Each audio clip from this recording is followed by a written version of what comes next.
Dzień dobry, Danielu. Cześć. 8 rano, piątek. Przede wszystkim bardzo dziękuję za przyjęcie zaproszenia. Dziękuję. I pozwól, że przeczytam co nieco na Twój temat dla widzów, którzy Ciebie nie znają. Daniel Kacprowicz, misjonarz świecki, przez 4 lata posługujący na Madagaskarze. Z wykształcenia dietetyk, absolwent Gdańskiego Uniwersytetu Medycznego, zajmujący się niedożywionymi pacjentami kliniki medycznej na Madagaskarze. Ambasador walki z głodem na świecie, wydał 2 książki, jedna z nich jest tutaj. Czy chciałbyś coś dodać na swój temat? Nie, mi się wydaje, że to jest taka adekwatna informacja, krótka, zwięzła. To bardzo mnie to cieszy. Ja a propos Madagaskaru powiem, że wróciłem z niego miesiąc temu i to nie przypadek, że tu jesteś, bo właśnie ktoś do mnie napisał i tej osobie dziękuję za to, że zasugerowała mi Ciebie do wywiadu. Madagaskar jest 4. co do wielkości wyspą na świecie i 1. w Afryce. Zamieszkuje według różnych statystyk około 25 milionów ludzi. Powiedz mi, czym jest dla Ciebie przygoda zwana życiem? Dla mnie przygoda zwana życiem to jest takie odkrywanie drugiego człowieka. To, że gdzieś jesteśmy w jakimś miejscu i możemy kogoś poznać, no to jest chyba taki najpiękniejszy element i całego życia, i samej podróży, tak? I to jest dla mnie takie budujące. Aktualnie masz 28 lat. W jakim wieku pierwszy raz zacząłeś odkrywać ludzi? Domyślam się, że przede wszystkim na Madagaskarze. W wieku 21 lat. To był taki pierwszy w ogóle wyjazd za granicę. To też był taki dla moich znajomych wielki szok, że osoba, która naprawdę ma zerową orientację w terenie, gdzie potrafi na przykład w Gdańsku pojechać w przeciwną stronę, nagle jedzie na drugi koniec świata. I właśnie wtedy po raz pierwszy wyjechałem z przyjaciółmi na miesiąc na Madagaskar, na taki krótki wolontariat medyczny do małej wioski Bemanewiki obok Nosy-Be. I wtedy zakochałem się w Madagaskarze. Jest też taka anegdota o Afryce, tak, że jeżeli ktoś wyjedzie raz do Afryki, to albo się w niej zakocha, albo ją znienawidzi. No i ja wpadłem właśnie w tą bezgraniczną miłość. Co takiego było w Madagaskarze, że się w nim zakochałeś? Ludzie byli, ich osobowość, ich podejście, ich otwartość, to właśnie te dzieci, które chciały spędzić z Tobą czas, które się Tobą interesowały, które naprawdę chciały Cię poznać, ich też zdziwienie, nieco zafascynowanie i to mi się naprawdę bardzo, bardzo na Madagaskarze spodobało. No właśnie, jaki był Twój cel? Już wiemy, że pomaganie, ale powiedz coś więcej. Jaki był Twój cel, a właściwie cele? Bo na Madagaskarze byłeś wiele razy i długo. Ile łącznie? Łącznie to jest około 4 lat. A wyjechał na miesiąc? Tak, wyjechałem na miesiąc, potem wyjechałem na 2 miesiące, dlatego że moja taka ulubiona pani profesor z uniwersytetu tak mi podpowiedziała, a może by coś zrobić naukowo na Madagaskarze, może warto coś tam zbadać. No i wtedy stwierdziliśmy, że może podejmiemy temat niedożywienia, tak, jak to naprawdę wygląda. Wyjechałem do Mampikuni, dostałem zgodę od takich 2 ojców misjonarzy, ojca Darka i ojca Michała, którzy mnie przyjęli i badałem stan odżywienia dzieci i młodzieży. I tutaj właśnie w wszystkich statystykach mówiono, że tam 30% głodujących dzieci, 30% niedożywienia na Madagaskarze, a te moje wyniki wyszły bardziej tak przygnębiająco, tak? Bo co drugie dziecko było niedożywione, były dzieci które 3 dni na przykład nie jadły żadnego posiłku, tak? I mi się to w ogóle w głowie nie mieściło, jak tak może być, gdzie tutaj w Polsce, czy w ogóle gdzieś w krajach rozwiniętych ludzie się przejadają, a dzieci nie mają co jeść. I potem stwierdziłem, że chcę przyjechać na Madagaskar na dłużej.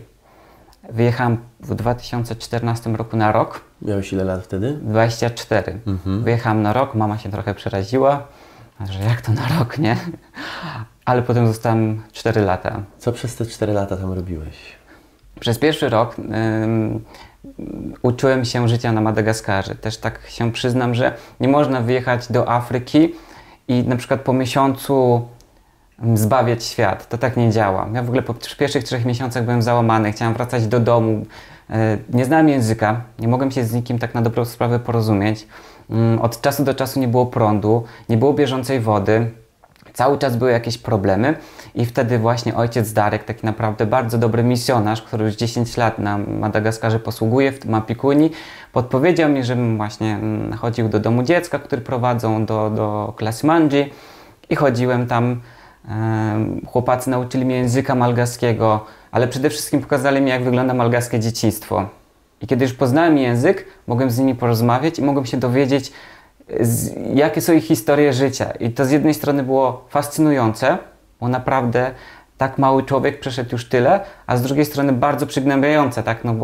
No bo jak na przykład 5-letni chłopiec musi pracować gdzieś w wykopaliskach kamieni, jak na przykład młode dziewczyny są wydawane gdzieś za mąż, tak? Dlaczego jest taki wyzysk tych dzieci. No i wtedy u Madagaskaru się uczyłem. I kiedy już poznałem język, znów ojciec Darek zaproponował mi, a może by tak wybudować jakąś klinikę, może coś w tym kierunku iść. Mam wykształcenie właśnie jako dietetyk, więc mógłbym też się tam zrealizować. I przy współpracy Polskiej Fundacji dla Afryki udało się taką klinikę wybudować w 2015 roku. No i od tamtego czasu pracuję w tej klinice i pomagamy wszystkim potrzebującym. Ja rozumiem, że ten zwrot, który tu zabrzmiał 2 sekundy, udało się tę klinikę wybudować. Czytałem w Twojej książce, ile to pracy kosztowało. I ja bym chciał zapytać, za co Ty byłeś odpowiedzialny przy budowie tej kliniki? To jest dobre pytanie.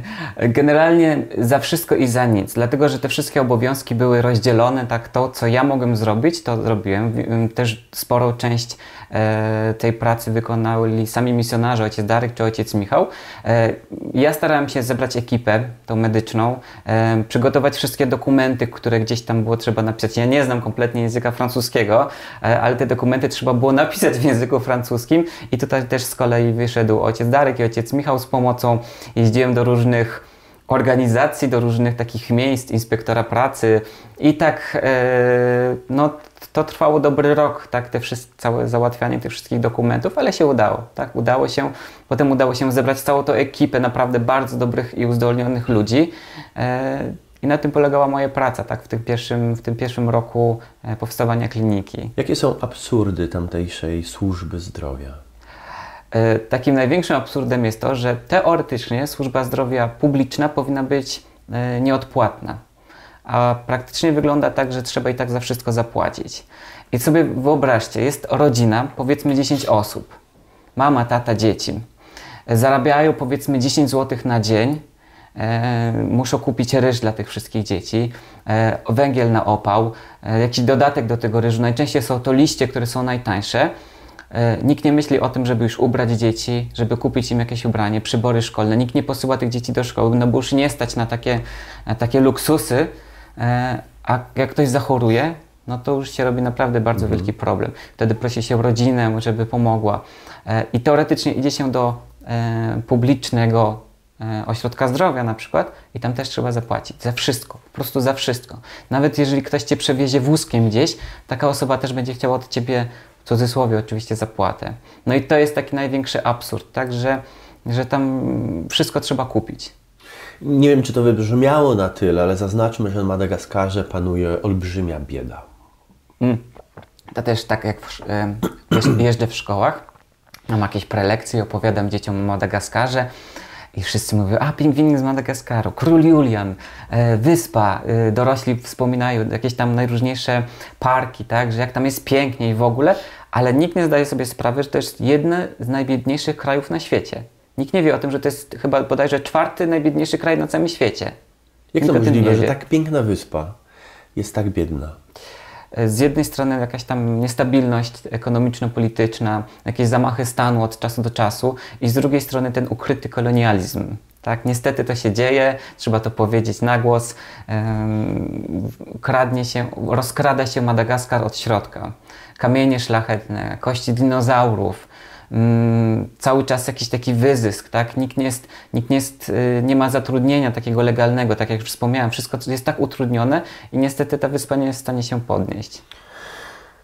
Jak tamtejsza służba zdrowia patrzyła na Waszą chęć pomocy? Dużo tańszą, jeżeli nie darmową. Tak, tak. Nasza klinika faktycznie, ona ma po części darmowe usługi, tak? Ojciec Darek założył taką adopcję na odległość, w której jest już bardzo wiele dzieci, które otrzymują pomoc finansową z Polski i dzięki temu można też opłacać ich edukację, opłacać ich wyżywienie, a także kiedy są chore, opłacamy ich leczenie. Pomagamy też najbiedniejszym, którzy są przewlekle chorzy. Jeżeli jestem tutaj w Polsce, zbieram jakieś datki, na przykład sprzedaję książkę, to te pieniądze również przeznaczam na takie cele, że ktoś przychodzi, nagle ma zapalenie wyrostka robaczkowego i trzeba go transportować i nagle podjąć operację. I niestety to się ludziom tym prywatnym, którzy jakby kasują tych ludzi, tak mówiąc kolokwialnie, to się nie podoba. Byłem kiedyś na takim zgromadzeniu wszystkich lekarzy, razem z naszym lekarzem, bardzo dobrym, bardzo fajnym, doktorem Armo, emerytowany, który zdecydował się nam pomóc na swoją starość, bo nikt nie chciał u nas na dobrą sprawę pracować.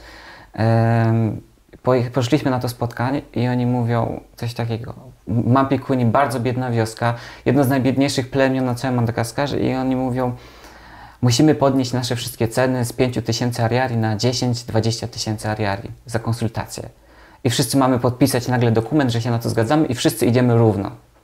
I wtedy ja muszę wstać i powiedzieć im, że sorry, ale my nie jesteśmy w tym, my jesteśmy non-lucrative, to znaczy tak pomocowo, charytatywnie pomagamy i my się na to nie godzimy. Ilu pacjentów dziennie przyjmowaliście? To jest bardzo dobre pytanie. W ogóle na początku było nas 4 w klinice. 4: lekarz, położna, technik laboratoryjny, no i ja. Początkowo było 20-30 osób. Z biegiem czasu, po 2 latach, przyjmujemy około 100 osób dziennie. I to tak, część jest, która przychodzi na leczenie ambulatoryjne, część przychodzi na nowe konsultacje, część przychodzi do apteki, część przychodzi na badania do laboratorium. No i tych ludzi naprawdę jest każdego dnia coraz więcej. Z jakimi przede wszystkim problemami zmagasz się, mówię tutaj o kwestiach chorobowych, z ludźmi z Madagaskaru? Na pierwszym miejscu jest malaria. Malaria to jest taki dla mnie kontrowersyjny temat, dlatego że z jednej strony wszyscy o tym wiedzą, że jest mnóstwo chorych na malarię, ale nikt nie zdaje sobie sprawy, że wyleczenie dziecka chorego na malarię jest naprawdę bardzo tanie. Na przykład pierwszy zastrzyk ratujący życie, ta ampułka chininy, strzykawka, jakiś lek przeciwgorączkowy, no to waha się od granicach od złotówki do 3 złotych. Tak? Gdzie u nas to jest na przykład 1 baton, 1 czekolada. I kiedy o tym mówię, że ludziom, że słuchajcie, ten jeden zastrzyk to jest 1 złotówka, no to ludzie otwierają oczy, że kurczę, nie? Że ktoś umiera, bo nie ma tej złotówki. Malaria jest na pierwszym miejscu.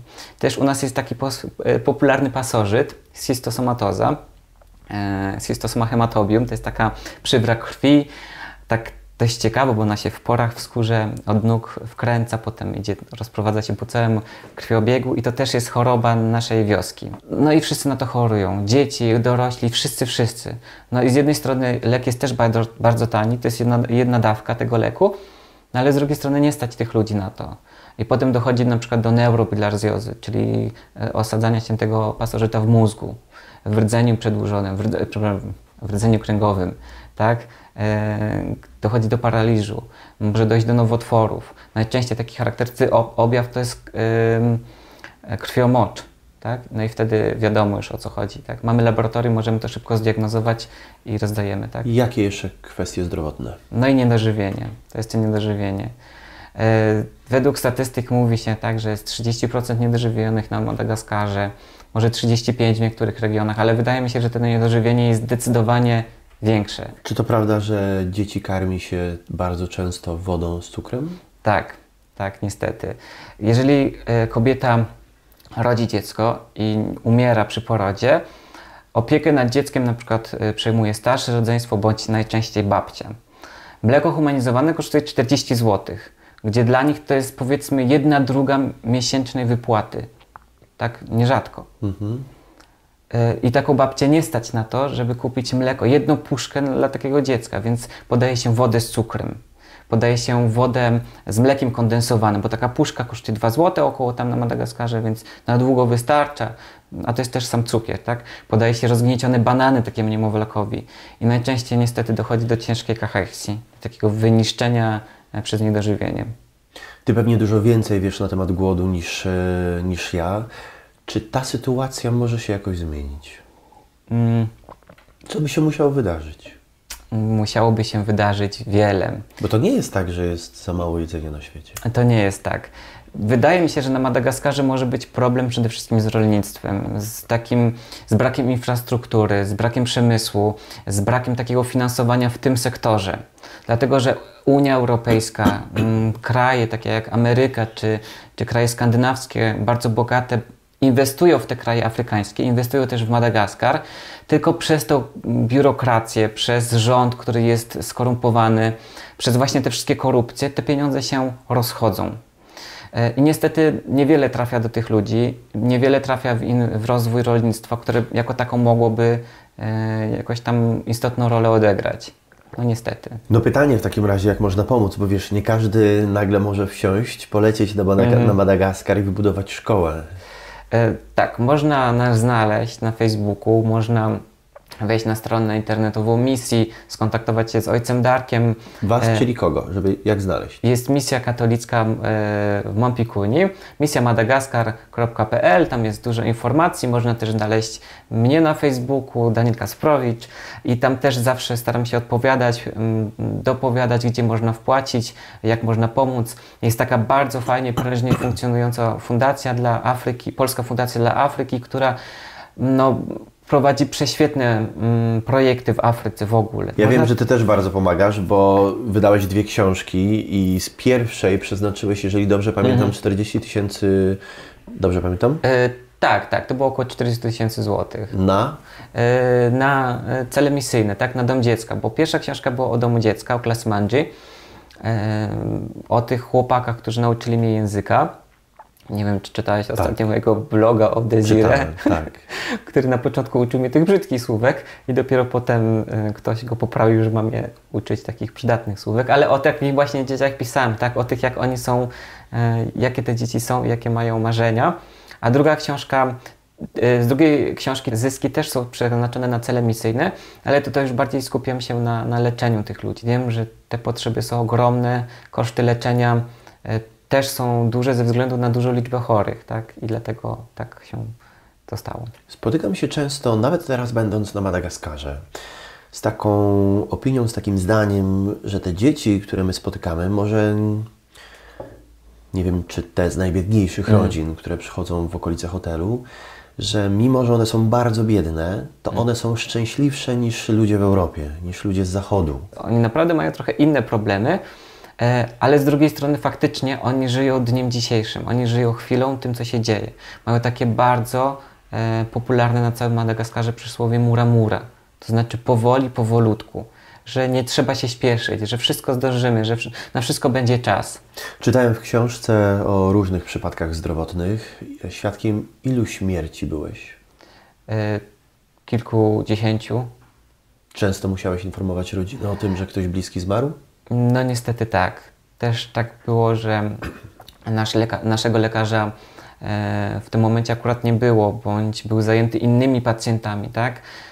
I też zawsze przekazanie tej informacji nie odbywa się twarzą w twarz, na przykład ja i dana osoba, ale cała ekipa, wszyscy przychodzimy, cała ekipa naszej kliniki, spotykamy się z całą rodziną i informujemy. Informujemy, co się stało, dlaczego. Najczęściej właśnie nasza siostra oddziałowa, tak to nazwę, przekazuje też tę informację. Też nauczyli mnie takiego zwrotu Efacinama na Izintsuni, co w takim dokładnym znaczeniu on już nie jest naszym przyjacielem. W sensie, że on już jest w tym lepszym świecie. Mówi się, że już jest z Andjamancha, czyli że już jest z Bogiem, że już jest z duchami przodków i w ten sposób pocieszamy tą rodzinę. U nich też ta śmierć ma taki inny wymiar niż u nas. U nich po śmierci ktoś zostaje właśnie tym duchem przodków. Zbliża się do samego Boga i sam też poniekąd staje się Bogiem. Więc oni potem mogą do tej osoby wymadlać najróżniejsze prośby, tak? Więc dla nich ten temat śmierci z jednej strony jest bardzo obecny i znany każdego dnia, ale z drugiej strony, jeżeli ktoś straci dziecko, no to oczywiście też jest płacz, tak? Też jest bardzo trudna sytuacja. Czy to nie jest tak, że Ty na to wszystko byłeś za młody? Miałem taką szkołę życia. To było takie rzucenie się trochę na głęboką wodę.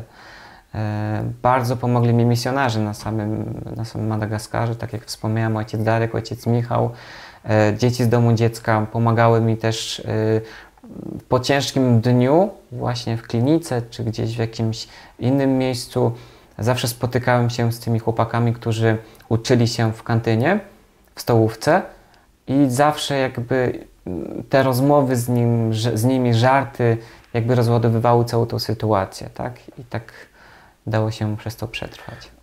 Często w książce wspominasz o spotkaniach z dziećmi z domu dziecka. O czym z nimi rozmawiasz? Co jest dla nich najważniejsze? Czego są ciekawi? Jakie są ich marzenia? To jest takie też bardzo, no to jest jeden z moich najszczęśliwszych takich chwil z Madagaskaru, kiedy mogłem do nich iść i z nimi naprawdę o wszystkim porozmawiać. Czasem gadaliśmy o głupotach, tak jak się gada na przykład w Polsce, tak? Gdzieś z jakimiś znajomymi, a czasem naprawdę schodziliśmy na bardzo poważne tematy. Na przykład rozmawialiśmy o ich dzieciństwie, jak pracowali w wykopaliskach diamentów, gdzie na przykład za kilogram diamentu dostawali 5 zł na przykład. A potem jakiś Chińczyk czy jakiś inny obcokrajowiec sprzedawał to za grube miliony. Rozmawialiśmy o ich rodzinach, że ktoś martwi się, bo jego siostra czy brat młodszy zachorował i dostał właśnie karteczkę z wioski 80 km oddalonej, że rodzina jest chora i wszyscy się zamartwiają. Dlaczego matka to jeden z najtrudniejszych zawodów na Madagaskarze? Dlatego, że matki, kiedy już mają 10 dzieci, bądź nawet więcej, często są zostawiane przez swoich mężów.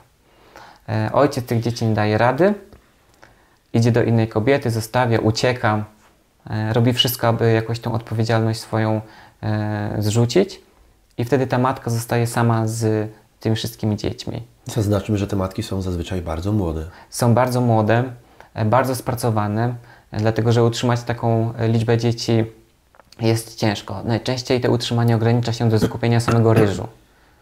No mamy 10 osób i żeby nakarmić raz dziennie taką gromadę, no to niestety trzeba czasem ograniczyć się tylko do ryżu. Czy to prawda, że duża część ludzi na Madagaskarze nie obchodzi urodzin? Tak. Dlaczego? Dlatego, że czasem nie mają urodzin. Nie zwraca się uwagi na akt urodzenia dzieci. Nikt nie wie, kiedy ma naprawdę urodziny. I często jest tak, że kiedy prosimy o akt urodzenia, jest napisane urodzony około 2001 roku albo urodzony 31 stycznia, 31 grudnia, przepraszam, albo 1 stycznia. I tak jest dużo osób z takimi aktami urodzenia. Też te starsze osoby, które deklaruje się, że ma 120 lat, a wygląda powiedzmy na 80, bo są błędy w aktach urodzenia.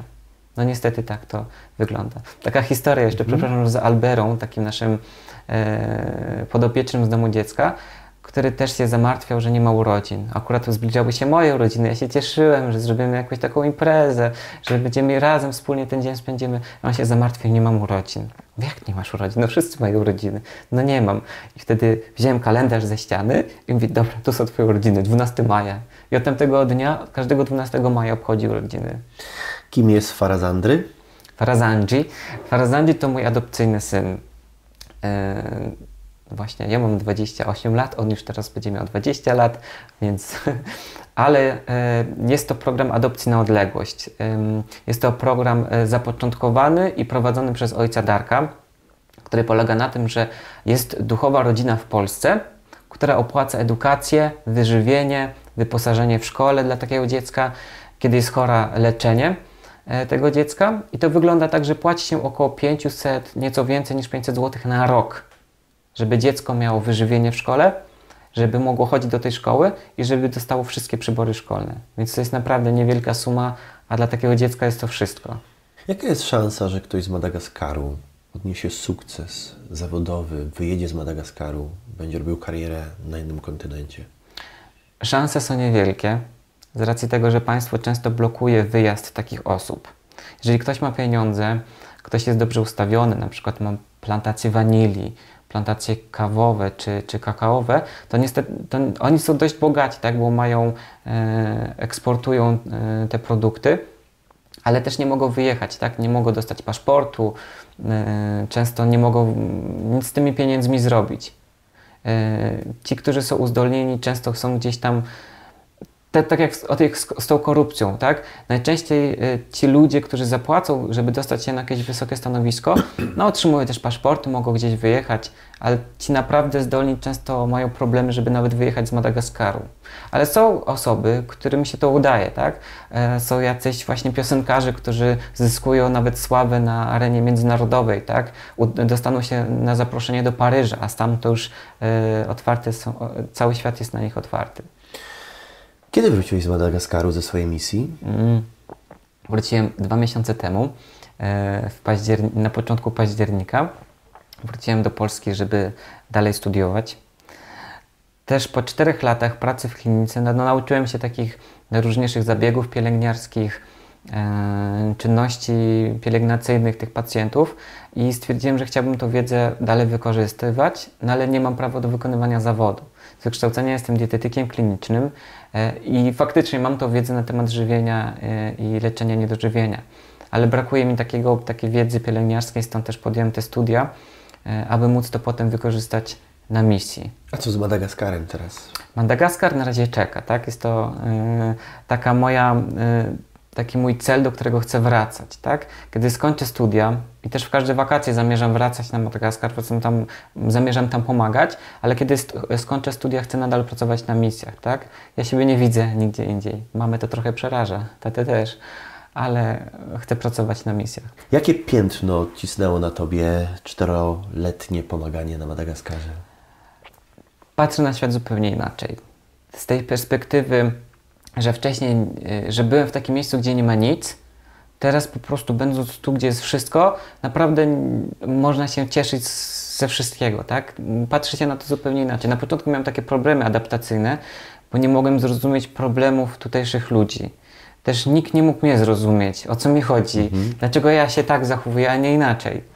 I to też to wpłynęło na to, jak się zachowuję. Ostatnio też wyprzedałem połowę wszystkich swoich rzeczy, jakie miałem, które kiedyś tam zgromadziłem, bo stwierdziłem, że jest mi to niepotrzebne, mogę to sprzedać, przekazać te pieniądze na cele właśnie charytatywne, bo tak konsumpcjonizm już nie jest dla mnie. Tak? I to mnie zmieniło. Jeżeli tylko chciałem tak dodać o Farazandzim, który też ogromnie wpłynął na mnie i ta jego historia naprawdę mnie zmieniła, bo jest to chłopak, który został odrzucony przez ojca w którymś momencie swojego życia. Jest to chłopak, którego nie chciała matka, która kiedy był niemowlęciem oddała go dziadkom. Kiedy zmarli dziadkowie, został przejęty przez żonę dziadka, która nawet nie była jego babcią, która też go nie kochała. W którymś momencie został sam, w wieku 12 lat został sam i sam się wychowywał. Jest trudnym dzieckiem, ale czuje takie powołanie, aby mu pomóc, tak? Aby nauczyć go niejako taką dyscypliny, ale też zmienić jego podejście do życia. Wiem, że miał problemy w szkole. Tak, ma zawsze problemy w szkole. To jest po prostu, zawsze jak on chce mi coś powiedzieć, to po prostu już wiem, że chodzi o szkołę i że ma jakiś tam problem i że ktoś go nie rozumie. Ale z drugiej strony ja wiem, jaką ma historię życia i wiem, że jest mu ciężko po prostu, jak ktoś mu każe coś zrobić, nauczycieli, kiedy mu nikt nigdy w życiu nic nie kazał. Ale takie, co zmieniło moje całe postrzeganie o nim, to był taki moment, kiedy go poznałem. On zawsze był w takiej grupie tanecznej, wszyscy się ich bali, bo to tacy napakowani, zawsze chodzili, gdzieś tam coś ukradli, gdzieś tam komuś coś zwinęli, zawsze komuś tam się udało coś załatwić. I kiedyś siedziałem, było już ciemno, siedzę na ławce, czytam sobie książkę i on nagle przychodzi, taki koksu, siada obok mnie i tak mówię, dobra, niech siedzi, nie? I zaczyna płakać. I ja mówię, kurczę, wtedy miał 16 lat, płacze i mówię, co się dzieje, nie? I on wtedy mi mówi, że on to od 3 dni nic nie jadł i czy mogę mu dać coś do jedzenia. No i wtedy wszystko się zmieniło, tak? Wtedy zaczęła się ta nasza historia. Który z momentów tych 4 lat na Madagaskarze był dla Ciebie najtrudniejszy? Najtrudniejszy moment to była śmierć Stefano. To był taki też 16-latek, który bardzo ciężko zachorował. Miał bardzo taką zaciętą babcię, która chciała za wszelką cenę go wyleczyć. Chodziła od jednego lekarza do drugiego. Leczono go na malarię, następnie na dór brzuszny, następnie na pasożyty, znowu na malarię. I tak każdy lekarz od niej wyciągał mnóstwo pieniędzy i ona została już z niczym, a chłopak dalej chorował. Wreszcie trafiła do nas. Chłopak wchodził do naszej kliniki na czworaka. Nie mógł wstać, chodził na czworaka. Był blady jak ściana i też takie nasze pierwsza myśl, ma malarię, tak, bo ma anemię. Pobraliśmy krew i okazało się, że ma białaczkę. Gdzie białaczkę ciężko jest wyleczyć tutaj w Polsce, a co dopiero na Madagaskarze. I ten jego proces umierania, bo tak to można nazwać, trwał 2 miesiące. To był taki bolesny okres w jego życiu. Nie było żadnych leków, które mogłyby znieść ten ból. Leżał w swojej lepiance. Starałem się codziennie do niego przychodzić, spędzać z nim czas. Byłem też w moje urodziny, piliśmy rozgazowaną Fantę, dlatego że nie mógł pić nic zgazowanego, bo miał całą twarz napuchniętą. Aż w którymś momencie rankiem przybiegła jego ciotka, powiedziała, że on się źle w nocy bardzo czuł i czy mogę przyjść jeszcze porozmawiać z nim, sprawdzić, co się stało. I też biegłem z całych sił tam i niestety już nie żył, tak? Wtedy bardzo się załamałem, bardzo to przeżywałem. Byłem taki rozkojarzony przez bardzo długi czas i też wtedy sobie pomyślałem i stwierdziłem, że nie można się tak angażować w życie pacjentów, tak? No bo tych osób umierających każdego dnia jest bardzo dużo i też nie można przeżywać tego w taki sposób, bo wtedy nie pomożemy tym, którym pomóc możemy. Madagaskar nauczył Cię kochać? Tak, Madagaskar nauczył mnie kochać. Co Taką miałeś? miłością naprawdę bezwarunkową. Taką miłością do ludzi brudnych, do ludzi głodnych, do ludzi wydawać by się mogło bezwartościowych. Mówi się, że dobro wraca. W jakiej postaci wraca do Ciebie? Dobro wraca w taki sposób, że gdziekolwiek jestem i gdzie opowiadam ludziom o takich historiach, ludzie się otwierają. Ludzie czują taką potrzebę też pomagania, że zauważają, że nie jest aż tak ciężko pomóc, tak, że można naprawdę coś zrobić. Tak jak taka ostatnia historia, którą opisywałem na blogu, tak, że pomóżmy temu studentowi, bo on jest biedny, a naprawdę jest bardzo zdolny. I napisałem krótką informację i nagle ci ludzie wszyscy się otworzyli, że pomożemy. Ktoś tutaj kupił moje książki, ktoś przelał jakieś dodatkowe fundusze na to, ktoś zorganizował jakąś akcję charytatywną u siebie. Ludzie zaczynają adoptować dzieci, tak? Z tej adopcji na odległość, o której mówiłem. No i właśnie to jest to dobro, które wraca, tak? Które gdzieś tam się wyłania z tych ludzi. Jakie są Twoje marzenia? Ojej, kiedyś miałem mnóstwo marzeń, naprawdę, ale tak jakoś w którymś momencie przestałem, nie tyle co przestałem marzyć, ale te moje marzenia przeszły na drugi plan, bo wiedziałem, że one nie są aż tak istotne w stosunku do tych marzeń tychże dzieci. Mam jakieś tam marzenia podróżnicze, tak? Jakieś miejsca, które chciałbym zobaczyć, jakieś marzenia też związane z książkami, z moją przyszłością, no ale jako tako nie jest to nic konkretnego. Ja mam taki pomysł, który wpadł mi teraz do głowy. Pozwól, że utworzymy link na profilu Pomagam, z którym często robię różnego rodzaju akcje i poprosimy widzów o pomoc. Sądzę, że ten wywiad może być fajną formą promocji tej zbiórki. Tylko teraz pytanie, na co przeznaczymy ewentualnie zebrane pieniądze? Jaka jest potrzeba? Wydaje mi się, że warto właśnie inwestować w tę adopcję na odległość, tak? I wyżywienie tych dzieci. Te 500 zł to jest taka naprawdę symboliczna suma pieniędzy i wiem, że czasem tych pieniędzy brakuje. Czasem jest taki, ceny wzrastają w każdym roku. I często zdarza się tak, że misja nawet jest na minusie. Tak? Że często też te pieniądze muszą być z skądś innych źródeł pozyskiwane, aby wykarmić te dzieci, tak? Aby dać szansę im naprawdę godnych posiłków. Więc wydaje mi się, że przeznaczenie tych pieniędzy na utrzymanie tych dzieci no to są dobrze spożytkowane pieniądze. Czyli 500 zł na jedno dziecko na rok. Tak, 500 zł na rok. To co, może postawmy sobie jakiś cel, może nie wiem jak to się uda, mam nadzieję, że się uda, jak nie to ja będę pomagał.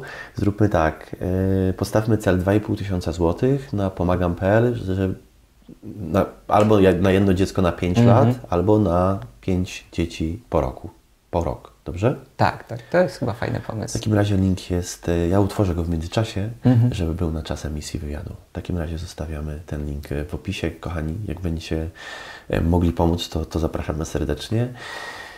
Danielu, gratuluję Ci tego, że jesteś w tak młodym wieku, tego, że jesteś już tak wrażliwy, zaraz będę miał łzy w oczach. Wydaje mi się, że to jest najpiękniejsza nagroda dla wielu, patrząc na Ciebie, na osobę, która w tak młodym wieku poświęca tyle swojego czasu i pieniędzy również, żeby pomóc innym. Ja chciałem jeszcze tak na sam koniec dodać, że nas jest wielu. Tak, że też nie chcę mówić o sobie, że ja tam jeżdżę i że leczę tych niedożywionych, tak, że poświęcam czas, bo często też kładę nacisk, że to jest cała nasza ekipa. To są ci misjonarze, którzy są na miejscu, którzy budowali to wszystko od samego zera. To są te pielęgniarki, ci pielęgniarze, którzy naprawdę poświęcają całe swoje życie, swój wolny czas. nierzadko przychodzą w nocy i ta praca w nocy też jest za darmo, tak? Oni to robią Cieszę się właśnie, że też zaraziłem ich tym, że oni mogą zrobić coś bezinteresownie dla swoich braci i sióstr, tak? Więc to jest coś takiego naprawdę wartego zaznaczenia. Dziękuję. Wszystkiego najlepszego. Dziękuję również.